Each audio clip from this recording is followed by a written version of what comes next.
Olá, boa noite. Está no ar aqui pela TV Pantanal, mais uma vez. Canal 22, uma emissora do Grupo Gazeta de Comunicação, o programa Opinião. Como vai? Vai bem? Olha, tomara que sim. Afinal de contas, hoje é uma quinta-feira e a gente, nesse dia 11 de... Ó, a garganta falhando aqui. 11 de fevereiro, a gente vai hoje falar de segurança pública, especialmente aquela ligada à mulher, especialmente a que está em vulnerabilidade ou que possa daqui a pouco vir a precisar aí do auxílio da polícia, auxílio na acepção da palavra, porque afinal de contas está postos conosco aqui já nesta noite, Emirela Martins, tenente-coronel da Polícia Militar e também coordenadora da Patrulha Maria da Penha, no estado de Mato Grosso. Ela vai aqui apontar o papel dessa patrulha, que ela é elogiada. A Patrulha Maria da Penha é elogiada por muita gente, por quê? Justamente por esse papel aí que traz aí, que a Mirella vai falar daqui a pouco, né? Mas que é uma luz, que é um amparo, né? Um apoio direto a essas mulheres aí que realmente muitas vezes são alvo aí da violência doméstica. Fique bem atento você, bem atenta principalmente você. Afinal de contas, você também poderá participar ao longo do programa de hoje com alguma pergunta. Tem alguma dúvida? Olha, vai aparecer. Apareceu, 99932-2529, que é o WhatsApp do programa Opinião. Tem alguma pergunta para fazer? Esteja à vontade, a sua interação é muito importante aqui. Nós estamos trabalhando sempre para, evidentemente, dirimir aqui as dúvidas e trazer a informação de qualidade até você, levar a informação de qualidade até você. E esse fator, essa é uma tecla que eu particularmente gosto de bater muito aqui nela, porque é na base da informação que a gente pode, inclusive, salvar vidas, não é? Dito isso, eu cumprimento também Lorenberg Alves, que está aqui já a postos, já está aquecendo a garganta para falar conosco nesta noite. Bom tê-lo de novo. Boa noite, meu amigo Paulo Coelho, e um grande abraço, mas um grande abraço mesmo a todos os nossos telespectadores, a razão maior do nosso programa. Uma ótima noite para você que se liga também via internet no Opinião, por meio da página da TV Pantanal, né, no Facebook, e também pelo www.gazetadigital.com.br. E Mirella Martins, tenente-coronel, muito bom recebê-la aqui, não é? Queria muito trazê-la aqui porque, que nem eu falei, a gente bate muito nessa tecla de auxílio, de orientação, de informação. Primeiramente, eu lhe pergunto, o papel da Patrulha Maria da Penha. Qual que é a finalidade específica para quem esteja assistindo possa, inclusive, recorrer até essa patrulha, buscar o trabalho dessa patrulha?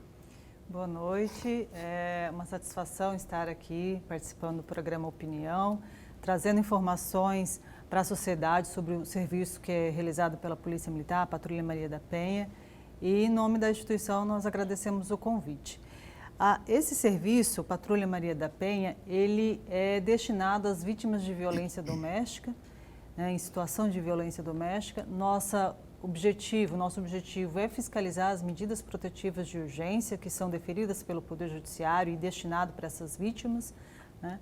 Mas a nossa missão principal é garantir uma proteção para ela, de forma que ela não seja vítima novamente, né, de novos episódios de violência, de novos crimes de violência doméstica, em especial o crime de feminicídio, né?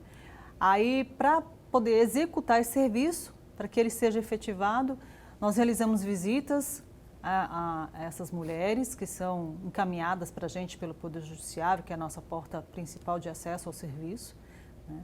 Por isso que a gente fala, inclusive, que as mulheres precisam fazer a denúncia, precisam buscar esse serviço, as instituições públicas destinadas à proteção da mulher, porque aí ela tem como ter acesso ao serviço da Patrulha Maria da Penha. Então, a partir daí, das visitas, a gente realiza essas visitas às vítimas, a frequência é definida de acordo com o caso que cada uma passou.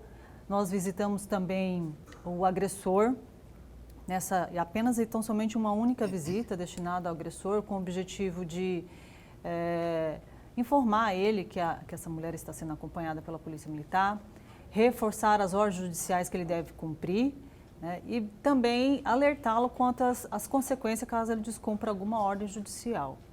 E aí, nesse inteirinho, a gente consegue resgatar a dignidade dessa mulher que até então, muitas delas vivem aprisionadas na própria casa, com medo desse agressor, né, de caso venha sair de casa, ser surpreendida pelo agressor.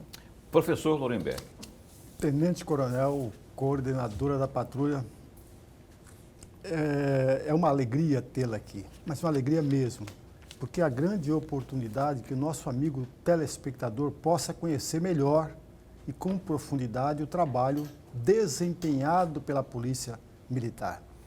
E, diante disso, eu gostaria de aprofundar um pouco mais a resposta que a senhora acabou de nos dar. O projeto de lei 136 de 2017, de autoria do deputado estadual Mauro Sávio, né, em 2017, que criou a Patrulha Maria da Penha, com o objetivo de prevenir e coibir a violência doméstica e familiar contra a mulher. E a minha pergunta é muito simples: qual é a avaliação que a senhora faz nesse percurso da existência da Patrulha da Mulher, da Patrulha Maria da Penha? Que é da mulher, né? Que não deixa de ser, né? Deixa de ser da mulher, desde 2017, nós realmente tivemos algumas iniciativas isoladas, né, e individuais que partiram de comandantes de cada cidade onde teve essa iniciativa. E aí, na sequência, outras cidades foram aderindo ao projeto, né, ao programa de policiamento. Alguns já eram desenvolvidos desde essa época nos moldes que nós executamos atualmente, e outras com algumas mudanças, com algumas variações, né? E no decorrer dos anos, aumentou essas iniciativas. Tanto é que em 2019, antes mesmo da implantação oficial em toda a instituição, nós tínhamos a existência de atuando em 9 cidades diferentes, né? Ou seja, 9 patrulhas Maria da Penha. Com a implantação oficial em toda a polícia, de imediato, né, porque houve uma capacitação, toda uma preparação, não foi simplesmente realocado o policial, ele foi preparado para esse serviço. E aí, logo quando a gente concluiu a capacitação e oficializamos a implantação, já passou para 16 patrulhas Maria da Penha. Em 16 municípios diferentes. Em 15 municípios, na verdade 13, que aí depois teve 2 que tiveram que retroagir, né? Mas aí, agora esse ano, nós vamos ativar elas novamente. Por conta da pandemia, enfim, teve várias situações que algumas tiveram que dar uma parada. E agora vai ser reativada novamente neste ano, 2020. Pois é. Eu sei que ainda 2021. Eu sei que ainda patrulha não é tão recente, né? Recente, ela não tem uma longa estrada, mas não há um planejamento aí para ampliar esse leque, porque 15, num universo de 141 municípios, é lógico, tem uns pequenininhos assim que os números dizem que ali não há, em 10 anos, qualquer tipo de situação extrema, que seria o extremo, o feminicídio, por exemplo. Mas existe um planejamento aí para ampliar em 2021, por exemplo, de 15, sei lá, para um número bem maior? Sim, o nosso planejamento é para atender todo o estado, 33 patrulhas Maria da Penha. Dessas 33, nós já ativamos 13, então faltam 20. Dessas 27 serão ativadas esse ano, já estão em processo de ativação. Tanto é que uma em Juara foi ativada em início de janeiro e em Alta Floresta está em processo de implantação que começou nessa semana, inclusive, né? Ontem teve uma primeira reunião já para poder ativar a Patrulha Maria da Penha em Alta Floresta. E aí vão restar mais 5. Aí, na sequência, nós vamos trabalhar as outras 13. E aí, qual que é a ideia? A partir da cidade sede, onde tiver um batalhão ou uma companhia independente, vai ter uma guarnição preparada para atuar na Patrulha Maria da Penha. E esse batalhão e essa companhia, eles são responsáveis por uma área maior, por várias cidades mais próximas à sua sede. Da mesma forma, a Patrulha Maria da Penha irá atender. Então, vai estar sediada num batalhão ou numa companhia, mas com competência de atuação nas cidades próximas à sua sede. E aí, dessa forma, a gente vai conseguir atender todos os 141 municípios. Eu quero aproveitar que estamos ainda no primeiro bloco do programa e como que a pessoa faz, a mulher, por exemplo, que esteja assistindo aqui nesse momento ao programa Opinião, se ela vier a precisar de acionar a Patrulha Maria da Penha, que nada mais faz do que essa orientação que a senhora falou aí, não é punitivo, então tem um trabalho de orientação, de apoio para a pessoa que queira ter acesso de forma mais direta. Como faz para acessar aí a Patrulha Maria da Penha? O principal caminho que ela deve realizar é a denúncia, porque nós trabalhamos em rede. A partir do momento que ela realiza a denúncia e é identificado essa demanda, essa necessidade de ser acompanhada pela Polícia Militar, a primeira instituição que receber ela já vai encaminhar para a gente, seja a Polícia Civil na delegacia, seja a unidade de saúde que conhece também o nosso trabalho, seja, enfim, a própria Defensoria Pública, o Ministério Público, que tem uma porta de acesso para as vítimas de violência também, se depara com uma situação que identifica um risco maior, já encaminha para a gente já inicia o acompanhamento dessa vítima antes mesmo de se tornar um processo criminal, né? Antes mesmo do juiz encaminhar para a gente a ordem. Entendi. Professor. Coordenadora, vamos aproveitar o que a senhora está falando para todos nós.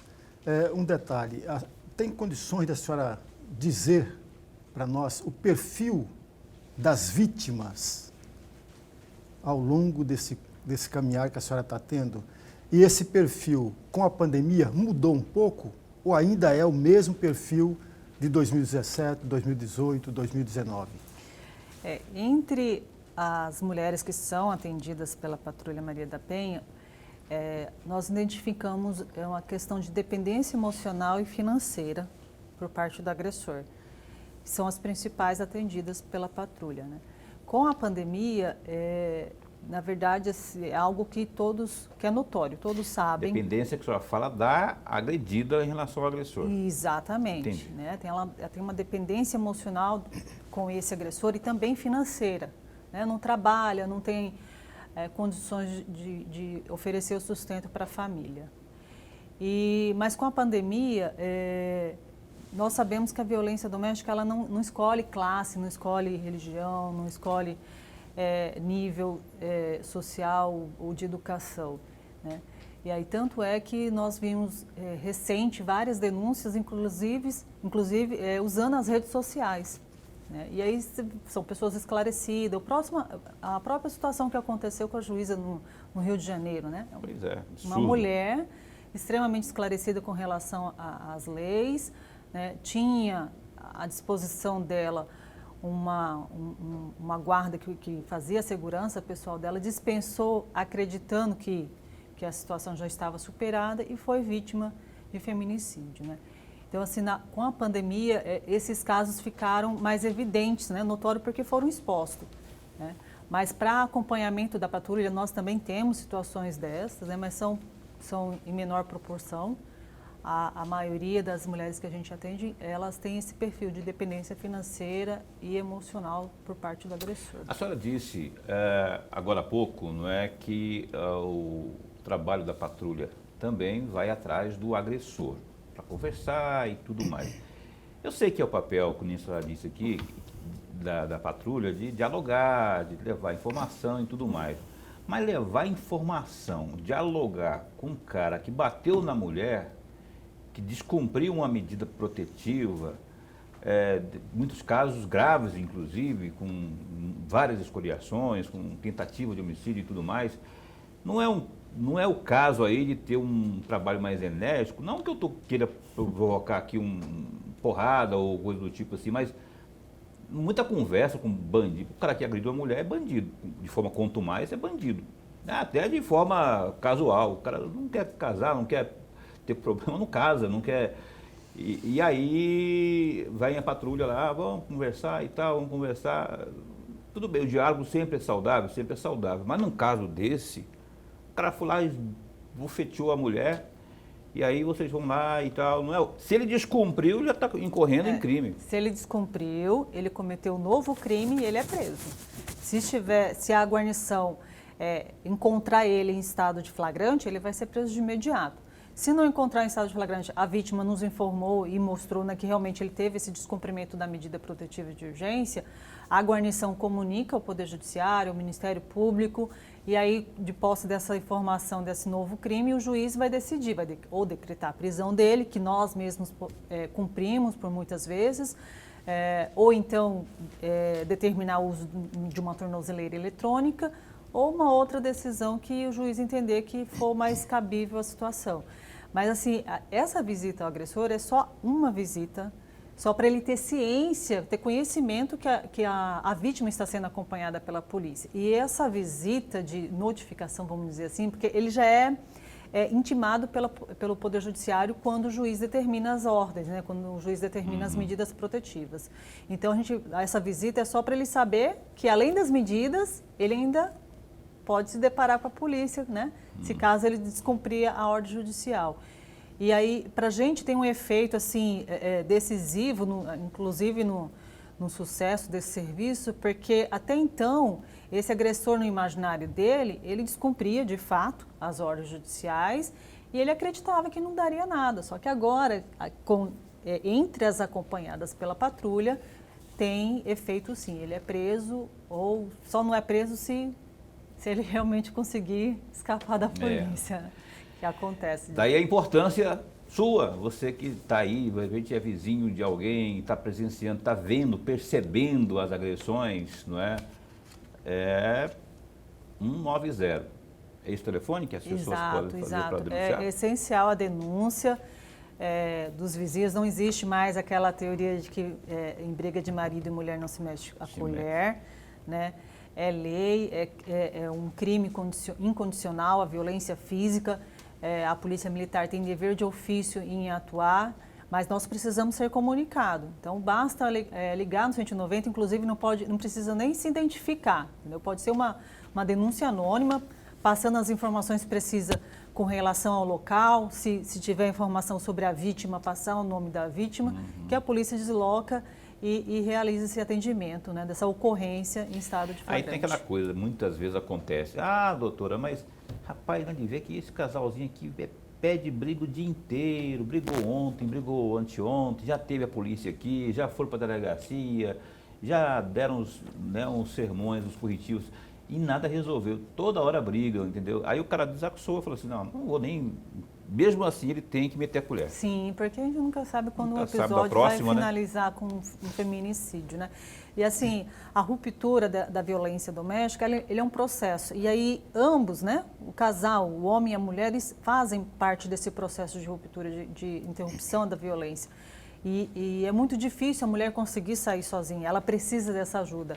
E o serviço diferenciado, como que nós realizamos pela Patrulha Maria da Penha, nos habilita, inclusive, em como tratar, lidar com essa vítima, justamente pela preparação que esses policiais passaram, justamente por essa dificuldade que a própria situação apresenta, né?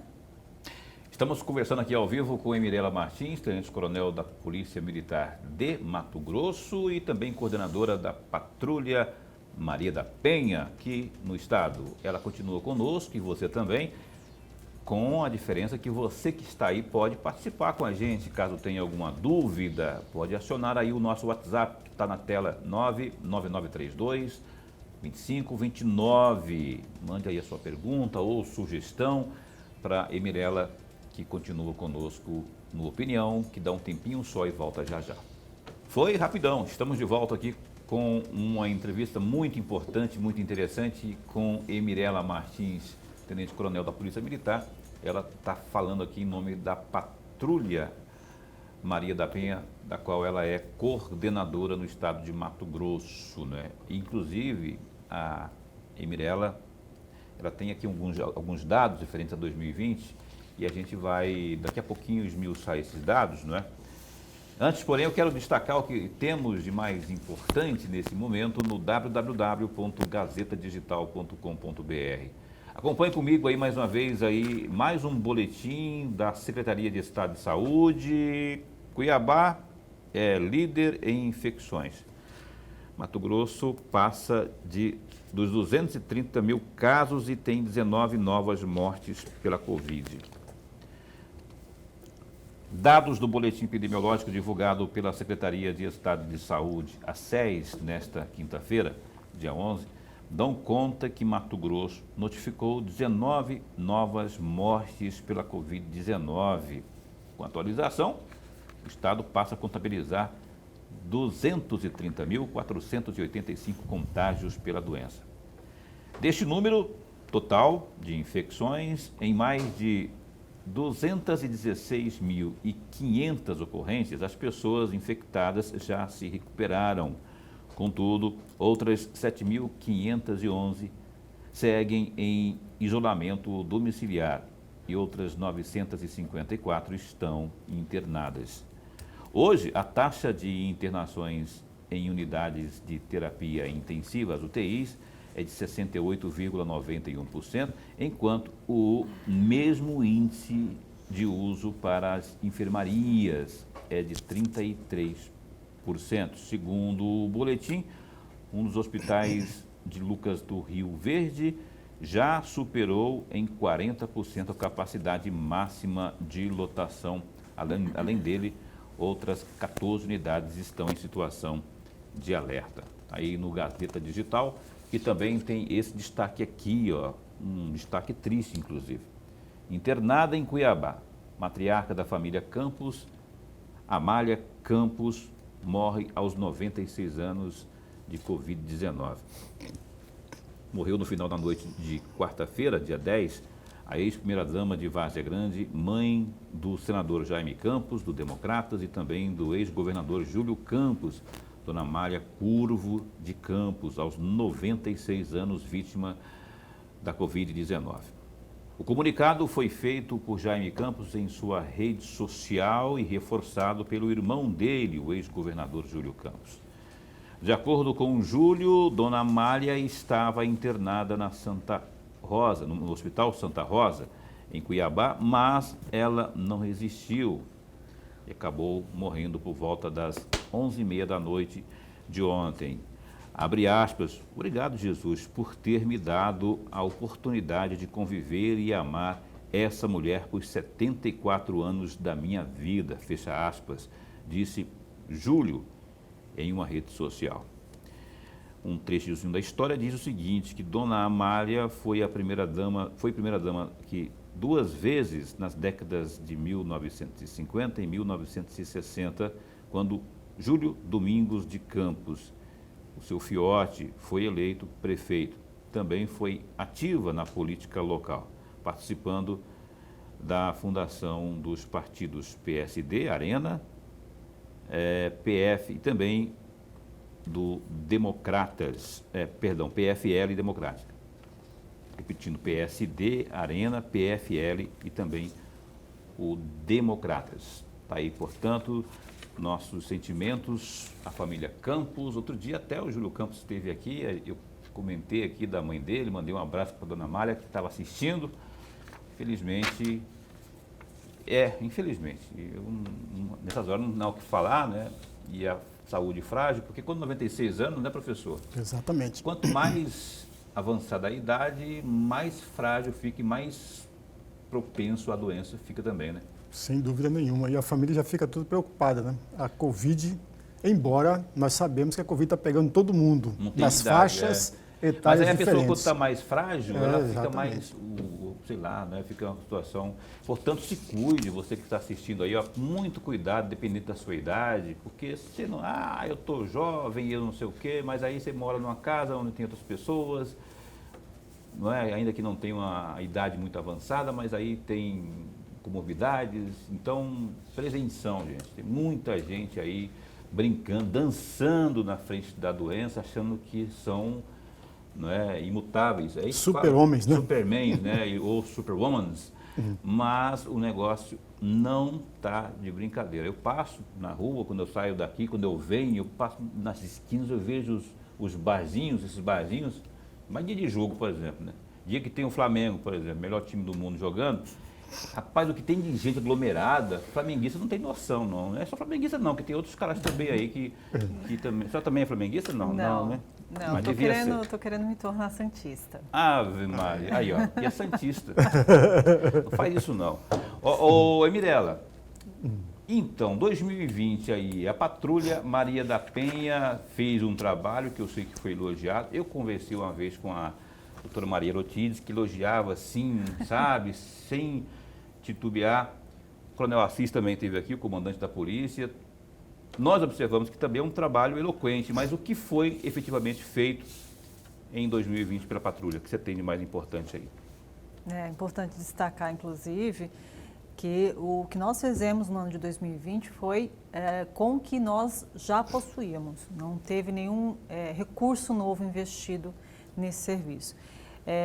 Nós atendemos, fiscalizamos, né, mais de 3.000 medidas protetivas de urgência, que são justamente essas ordens que o juiz define, decreta para o agressor cumprir. E, via de regra, cada mulher recebe em torno de 5 medidas protetivas por agressor. 5? Em torno disso, né? Proibir entrar em contato, proibir se aproximar, proibir entrar em contato com a família. Então, a gente tem que fiscalizar o cumprimento de cada uma dessas ordens judiciais, entendeu? E aí, nesse contexto, foram mais de 1.300 mulheres acompanhadas nessas 13 cidades que tem o serviço da Patrulha Maria da Penha ativa, né? E por meio de 2.144 visitas solidárias, que é justamente essa visita, ou via de regra também é na residência dela. Orientativa, né? Essa visita orientativa, chega lá... Não, a visita ela tem o objetivo de fiscalizar. Nós chegamos... na residência dela, buscamos informações se o agressor está ou não, né, cumprindo a ordem judicial, se ele fez contato, se ele está se aproximando dela, né, enfim, o que for definido pelo juiz. E também, por essa visita ser na residência, a gente consegue colher mais informações, inclusive com relação às outras demandas dela. Não que seja o papel da patrulha que a gente vá lá para buscar isso, mas por que é importante? Uma mulher que, por exemplo, depende financeiramente do agressor, se ela não tiver o suporte, não tiver esse atendimento integral, o que acontece? Ela acaba retornando para a relação violenta para não ver os filhos passarem fome. Então, a Polícia Militar, por vezes, é a única instituição que tem esse contato mais próximo com a vítima. Nós realizamos esse encaminhamento, essa formalização dessa necessidade dessa vítima para a instituição responsável pelo atendimento, né, que é uma demanda que foge da competência da polícia. E aí essas instituições passam a atender essa mulher também, fazendo esse atendimento integral para evitar que ela retorne para o ciclo de violência, né? Uhum. E também, nesse sentido, nós fizemos 626 envios de demandas para outras instituições da rede, desde questões jurídicas, de atendimento psicológico, que a gente deparava com relação à necessidade, né, desse tipo de atendimento, de educação, situações de crianças fora da escola, até mesmo de regularização de documento. Um dos primeiros casos que a Patrulha Maria da Penha atendeu aqui em Cuiabá foi de uma senhora que era de outro país e estava em situação irregular aqui e foi trazida para cá pelo agressor com promessa, vendeu tudo que ela tinha no país dela e veio para cá com ele, chegou aqui, deixou ela na miséria e ainda violentava ela. Então, por essa situação irregular de documento, impossibilitava ela de qualquer outro tipo de serviço público, né? E foi feito encaminhamento para o órgão competente para poder regularizar a situação dela aqui. Palestras, nós fizemos mais de 1.500 palestras aí antes da pandemia, foram realizadas palestras presenciais e depois, com o início do lockdown, passamos a trabalhar pelas redes sociais, fornecendo inclusive informações essenciais para que a mulher continuasse, entendesse, né, tomasse conhecimento que as instituições de apoio, de atendimento, continuavam atendendo normalmente, independente do período de pandemia. E aí informando para ela os canais, inclusive canais de, por exemplo, a delegacia virtual, que foi um instrumento muito utilizado para fazer a denúncia, né, dos episódios de violência nesse período de pandemia, de isolamento social. E foram desses casos, dessas medidas protetivas de urgência que nós recebemos, mais de 3.000, é apenas 65 casos que ocorreram descumprimento, que isso representa 2% E houve de toda a demanda que nós atendemos. feminicídio? Não houve nenhum feminicídio entre as mulheres atendidas pela Patrulha Maria da Penha. Tanto, né, em 2020, já com o serviço ativado, e também em 2019, quando ainda estava nas iniciativas, né, dos comandantes. Ai, que bom, né? Podemos interpretar fruto do trabalho já, resultado Sim. do trabalho, quando há a redução da violência, sinal que aquela visita, aquela orientação, aquela chegada, chega dizendo, ó, e aí, como é que tá aí? Tá tudo certo? Tá cumprindo, não tá cumprindo? E aí já chega aquela presença que pode inibir né, a violência. É importante dizer também que dos casos que nós atendemos, esses 65 de descumprimento, a questão do agressor não ter cumprido a ordem judicial, mas nós tivemos apenas um caso em que o agressor conseguiu chegar até a vítima e agredir ela novamente. Foi apenas e tão somente um caso. Nenhuma outra atendida nossa foi violentada novamente. Então, ou seja, a reincidência de chamados desse grupo de mulheres atendidas para a Polícia Militar, para atender uma nova ocorrência, não teve. Ok. Entendeu? Então, não teve reincidência. 99932-2529 está à sua disposição para você interagir conosco. A gente quer ouvir a sua opinião. O que você acha de tudo isso aí? Tem que realmente se cuidar?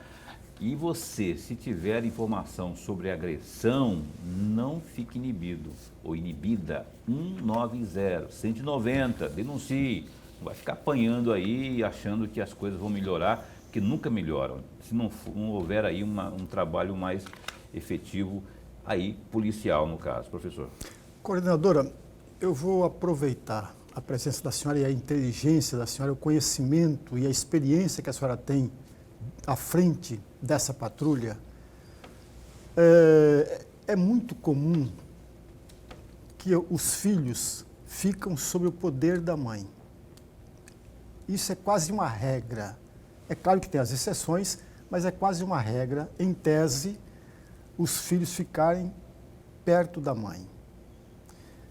E aí minha pergunta é exatamente essa. Ora, se fica mais tempo com a mãe, o que a mãe deva fazer para que esse filho não torne, no futuro, um possível agressor? A mesma mulher. Eu costumo dizer que a violência doméstica é a base de todas as outras violências que nós vivemos na sociedade, né? Não é uma regra, exatamente, mas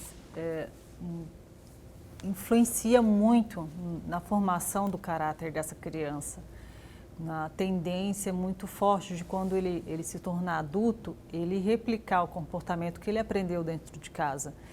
Ele aprende que é a forma como ele deve resolver os conflitos pessoais dele, né? Que deve ser agredindo, desrespeitando, e isso ele leva para a sua vida adulta, né? Não é regra, mas os casos que a gente tem conhecimento de pessoas que, se você for questionar, as pessoas que estão presas, todos eles, a maioria tem um relato de violência presenciada na fase de infância, entendeu? Então, eu entendo, né, como profissional, pela experiência, pela literatura, enfim, eu penso, inclusive, que as mulheres, quando elas se separam do agressor, elas encontram uma força justamente por conta dos filhos, e ela tem condições de criar justamente esse caráter, né, formar esse caráter melhor do que com a presença do pai. Porque com o pai, essas crianças estão aprendendo, infelizmente, apenas uma forma negativa de resolver seus conflitos. Mas se ela tem a maior parte do tempo, me perdoe, mas eu estou provocando mesmo a senhora, se ela tem a maior parte do tempo com os filhos, por que as lições que ela passa para os filhos sejam menores do que os exemplos do pai agressor? É uma questão psicológica, né, que tem que ser avaliada, mas as crianças, elas estão sob a influência do pai e da mãe, né? Vai depender muito de como essa criança vê cada personagem na vida deles, né? Independe do que a mãe fala ou do que o pai fala, também tem como essa criança vê o pai e a mãe. De repente, a criança, ele vê o pai de uma forma bastante diferente do que como vê a mãe e acaba sendo mais influenciado pela conduta do pai, pelo comportamento do pai, do que pelas orientações da mãe. Que geralmente é mais impositiva a posição Exatamente. do pai, né? Mais dura, mais durona, assim, aí prevalece em função disso, até por medo, né? Sim, também. Dá certo essa minha avaliação? Sim, também. Eu, pelo menos penso assim, né? O filho fica meio assustado, assim, e... Eu tenho que ir para o intervalo comercial, eu vou perguntar mais uma coisinha aqui para responder em um minuto. A questão da Maria da Penha, ela só atende casos conjugais, só os casos conjugais, ou, por exemplo, atende aquele filho mal criado, estúpido, violento, que bate na mãe ou que bate na irmã? Isso também é Maria da Penha. Sim, sim. Violência doméstica e familiar. Né? Se a situação compreende desde as relações afetivas, como também as relações familiares, e tem a mulher como vítima, ela é amparada pela Lei 11.340 e é atendida pela Patrulha Maria da Penha. Inclusive, nós temos casos em que acompanhamos mulher, né, mãe, que por conta de comportamento agressivo de um filho. Ontem mesmo eu recebi uma denúncia nesse sentido, em que o filho ingere bebida e aí fica extremamente agressivo, bate na mãe e na irmã. Então, é uma situação que é amparada também pela Lei Maria da Penha e também pela Patrulha. Eu fiz uma reportagem, não muito longe, acho que foi ano passado, não sei, que trabalhava em outro canal, de um filho que chegou de madrugada, de manhã cedo no dia em casa, e doido para cheirar, para não sei o quê, e pediu dinheiro para a mãe para ir comprar. E a mãe não tinha, ou não quis dar, não sei o quê. Aí ele ficou revoltado, ele botou fogo na casa, bateu na mãe, botou fogo na casa. Foi preso, né? Eu tive o prazer de fazer uma matéria com esse filho da mãe aí. Mas, enfim, e a situação aqui ocorre também, como disse aqui a Emirela, tenente-coronel, que não é só a questão familiar também. Então, denuncie, não fique pensando, meu filho, meu maninho, vai nessa. Daqui a pouco vai sobrar e pode ser tarde demais. O programa Opinião vai dar um tempinho para mais um break comercial e volta já já.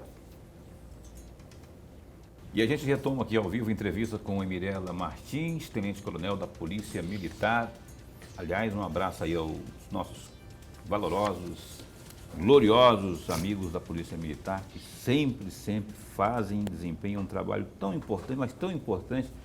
Tem gente que critica muito a PM, né? Mas eu particularmente acho que o trabalho é tão essencial e primoroso, especialmente de Mato Grosso, né? Eu não sei, tem que até uma matéria, né, sobre lá na corregedoria para saber como é que é o índice da comparação com outros estados, mas aqui o policial militar, ele no geral, assim, fazendo uma média, eu acho que ele está superior às demais corporações dos outros países, na minha avaliação, porque aqui o trabalho acontece realmente, só não tem mais porque não tem mais, tem que ter concurso, não pode fazer concurso agora, mas tem que ter mais efetivo aí para atender aquilo que manda, né, a proporcionalidade aí em termos de policiais nas ruas especialmente, mas o trabalho desempenhado é digno de aplauso, assim como do Corpo de Bombeiros também. Concorda ou, não, mas é verdade. Ou discorda? Assina embaixo. Eu falo que eu gosto muito do trabalho da Polícia Militar. Pois não, Lorenberg, vamos encaminhar aqui mais perguntas a Emirela. Coordenadora, em março de 2019, foi feita uma parceria entre a assistência social de Cuiabá com a própria patrulha.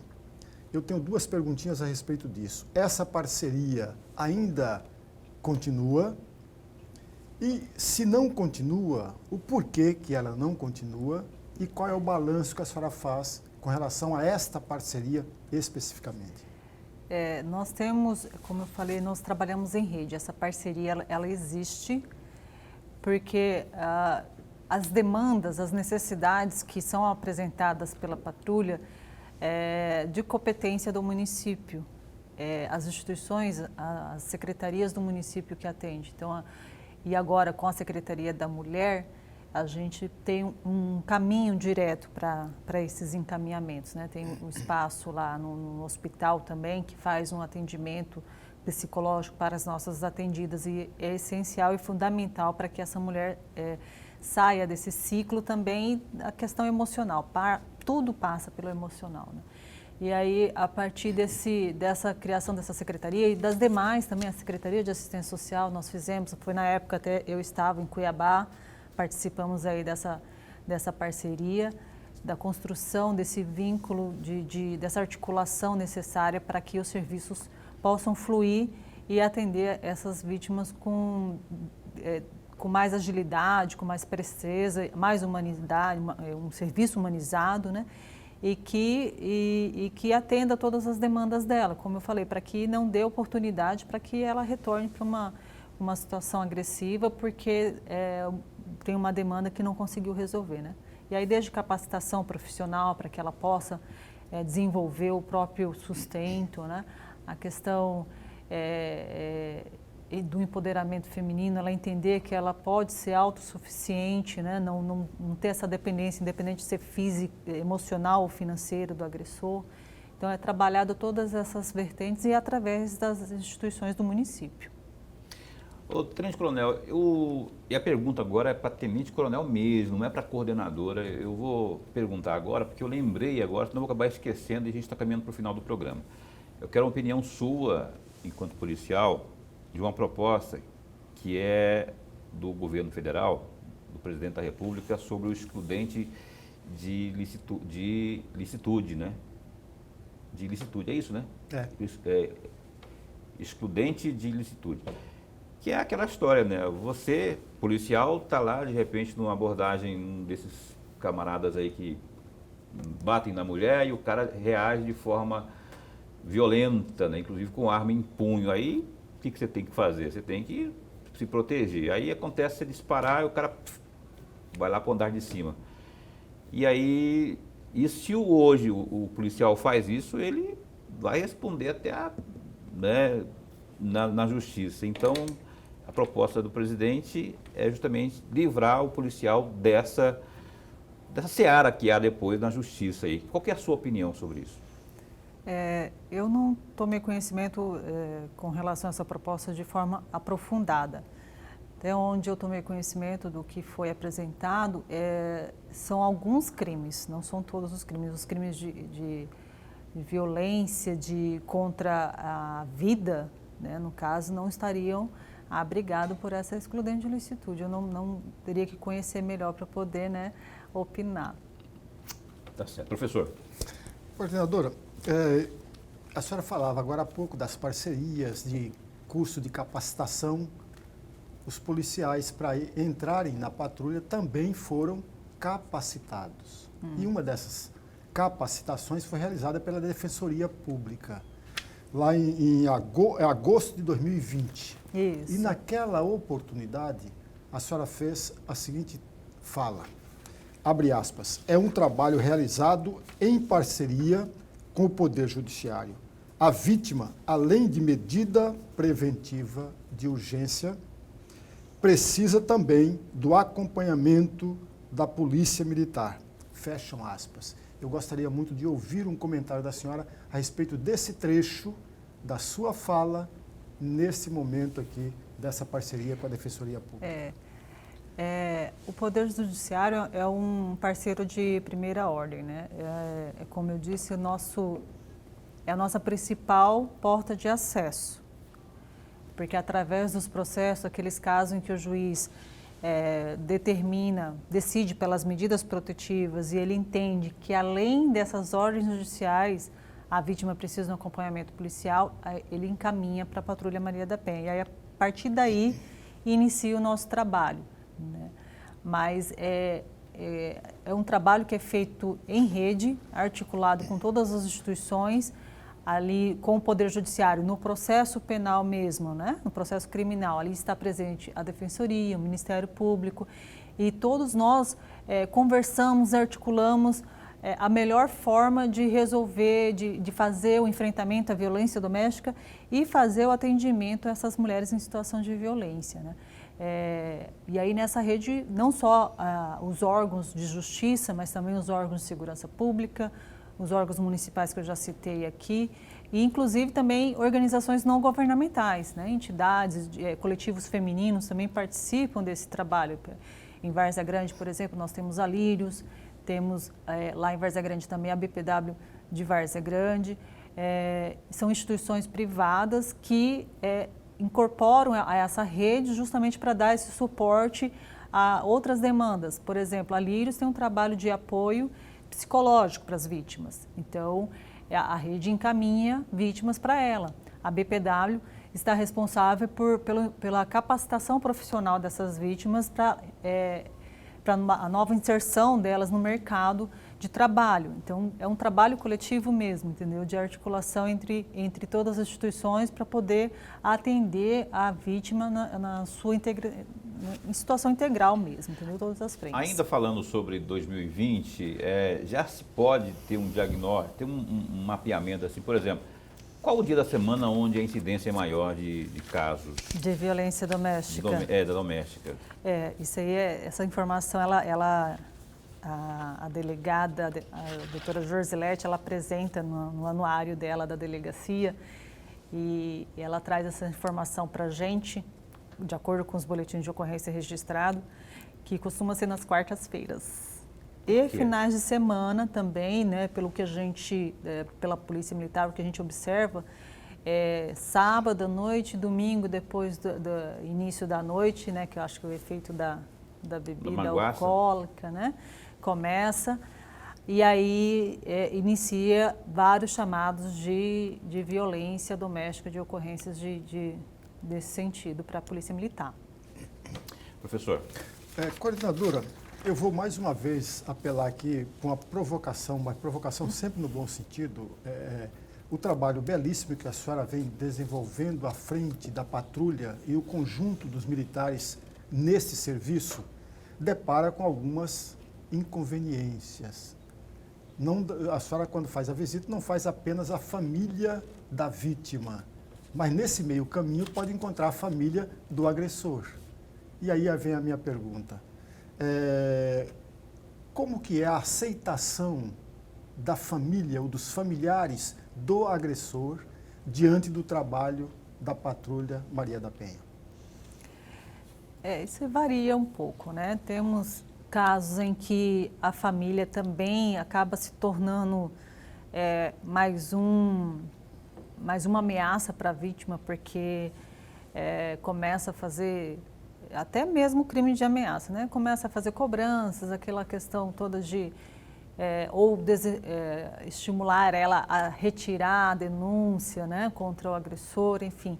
Existe uma pressão muito grande e às vezes até da própria família da vítima, né? Em especial quando, por exemplo, tem filhos maiores de idade. Mãe, mas a senhora quer ver meu pai preso, né? Passa por essas situações, essa cobrança é feita para a vítima e aí complica mais o nosso trabalho, né? Mas, como eu falei, nossos policiais, eles passaram por esse treinamento, inclusive com psicólogas, com orientações sobre como fazer a abordagem dessa vítima e, inclusive, envolvendo a família, né? Por estar numa situação fragilizada, num momento difícil. E também outras, desde a assistência social, a questão também, a parte jurídica, enfim, todo o procedimento, inclusive prático.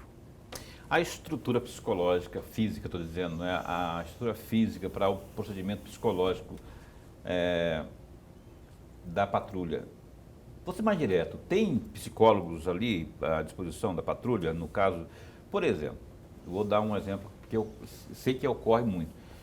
O cara que está agredindo, ele tem filhos com a sua esposa e aí ele ameaça fazer alguma coisa, algum mal, né? Ameaça os filhos, porque aí sabe que vai atingir direto a mulher, não é? Aí, pelo que se propõe na patrulha, por meio do diálogo, por meio, não é, da fiscalização, do acompanhamento, se chegar a um denominador. Mas aí o trabalho psicológico é muito importante. Existe esse trabalho a ser desenvolvido dentro da patrulha. Só estávamos falando agora há pouco, no início do programa, antes de começar o programa, que são 28 pessoas, não é, que integram a patrulha Maria da Penha.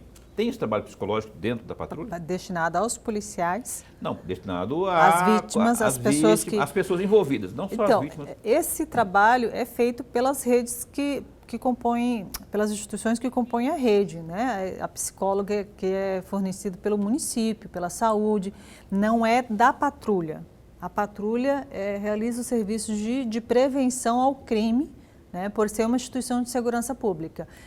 Quando a guarnição se depara com uma demanda nesse sentido, que foge da competência da instituição, da Polícia Militar, aí nós fazemos o encaminhamento para a Secretaria Municipal de Saúde para que faça o atendimento. Aqui em Cuiabá, nós encaminhamos para o espaço de acolhimento lá do hospital, HGU, né?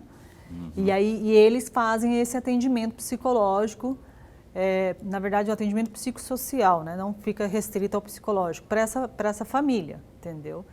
Mas, além disso, nós temos psicólogas também na polícia e também é um projeto para esse ano, inclusive, para que esses policiais também passem pela nossa psicóloga, porque eles deparam com muitas situações delicadas, difíceis e por vezes nós somos pessoas também, né? Sentimos angústia de poder, de alguns casos não conseguir a solução que gostaríamos, né? E acaba que o policial leva isso para casa, ou de uma vítima que não aceitou o atendimento da patrulha, ou que recusou, né? Ou que desistiu no meio do processo. E isso aí causa uma frustração também, mas precisamos trabalhar isso aí com os policiais para que eles entendam todo esse processo e que não reflitam no atendimento, né? Uma última perguntinha aí, professor. Muito rápido, ainda nessa mesma resposta, coordenadora. Imaginemos que a senhora depara com essa situação em que pede para o município fornecer uma psicóloga para trabalhar com a família. Esse trabalho da psicóloga é junto com a patrulha, porque pode encontrar uma outra situação. Ao estar fazendo esse trabalho, a psicóloga depara com um filho ou uma filha que está sendo manipulado pelo pai agressor. E ao ser manipulado, pode trazer uma situação muito pior do que aquela anterior. E aí, trabalham juntas? Não, são momentos distintos, né, em locais distintos. A psicóloga não acompanha a guarnição da patrulha.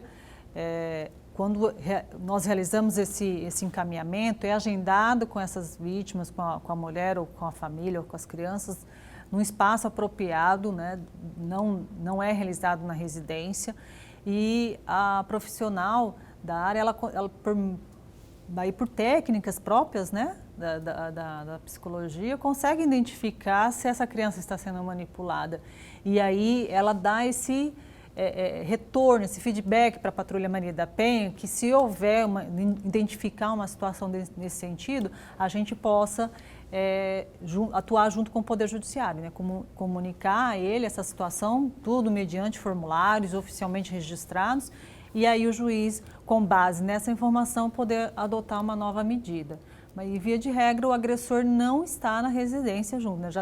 O casal já está separado, então fica mais fácil e acessível esse serviço, esse atendimento, entendeu? Ô, Tenente Coronel, a minha última pergunta, a gente não tem mais tempo, mas eu queria que você respondesse rapidinho, assim, em menos de um minuto. A justiça é cega, não é? E aí, na execução do trabalho da polícia, que é um braço da justiça, né? Há momentos onde você tem que ter sensibilidade, tem que ter os sentimentos. Acabou de falar situações aí onde você lida com pessoas, filhos, sofrendo por conta de uma briga entre os pais, não é? Como lidar com uma situação dessa, sendo que, primeiro, há, muitas vezes, eventualmente, o crime, que o cara descumpriu a medida protetiva, a decisão e tal, o cara agrediu a mulher e tal, isso já é crime. E aí você precisa, aí tem os filhos chorando, e tem o sofrimento da família, e como você deve agir? Como uma patrulha, por exemplo, age? É de forma fria, tal como manda a lei, ou tem ali a questão da flexibilidade no sentido de dar uma conversadinha para que as coisas se resolvam? Com relação aos crimes, a patrulha aplica o que está previsto na lei. Mas tudo, com relação às vítimas, o atendimento é acolhedor. Ele não é ali engessado no sentido da frieza, né? De não ter esse abrigo para a criança, esse abrigo para a vítima, mas com relação à conduta do agressor é aplicada a lei. Sem chororô, ali Exatamente. Tem que cumprir. Sim. Que eu já esperava menos a resposta, mas às vezes há aquela conversa, né, de que, você Não. descumpriu e tal, na próxima vez você passa a mão na cabecinha, a próxima vez você não faz mais isso, viu? Estamos por perto aqui. Então, ficou essa minha dúvida, mas justamente essa que é a resposta que eu imaginava mesmo. Eu quero agradecer aqui a Mirela Martins, que é tenente-coronel e coordenadora da patrulha, como diria Lorenberg, da mulher, mas que é Patrulha Maria da Penha, que é da mulher, afinal de contas. Muito obrigado por ter vindo, viu? E explanação muito boa, o Opinião está sempre a postos para bem informar, sempre que tiver novidade por lá. Sim, eu que agradeço em nome da instituição. Esse assunto rende muita conversa, né? Teria muita coisa aqui ainda para passar, mas estamos satisfeitos com a oportunidade, agradeço a oportunidade de poder falar, apresentar o nosso trabalho, porque é uma forma da gente trabalhar também a questão da redução da violência nos lares a partir do momento em que as pessoas conhecem, tomam conhecimento que existe esse trabalho, né? E na oportunidade, se você me permitir, agradecer esses 28 policiais, que o sucesso desse trabalho se dá em razão da dedicação desses policiais, porque eles realmente acreditam nesse trabalho, nesse serviço. Tá certo, obrigado, viu? Mirela Martins, tenente-coronel da Polícia Militar, coordenadora da Patrulha Maria da Penha. Um desses 28 policiais que a Mirela falou é o Wides Mike, que está aqui também, veio aqui, ele é cabo da PM, também integra a Patrulha Maria da Penha. Esse trabalho exitoso, continue trabalhando sempre bem, viu? E estamos aqui sempre para bem informar. Lorenberg, até amanhã. Até amanhã, meu amigo Paulo. Muito obrigado, coordenadora. E até amanhã, amigo telespectador. Amanhã eu queria só lembrar o nome do nosso Carlos Alberto, tá? Aqui a voz do além me falou que é Carlos Alberto Arruda. Ele é o presidente do DAI, Departamento de Água e Esgoto de Várzea. O que tem de denúncia, de reclamação desse DAI não está no gibi. E amanhã a gente vai fazer aqui um programa especial sobre o DAI de Várzea Grande com Carlos Alberto Arruda, presidente do DAI no Opinião, às 7h30 da noite. Até lá, fica bem, fica com Deus também.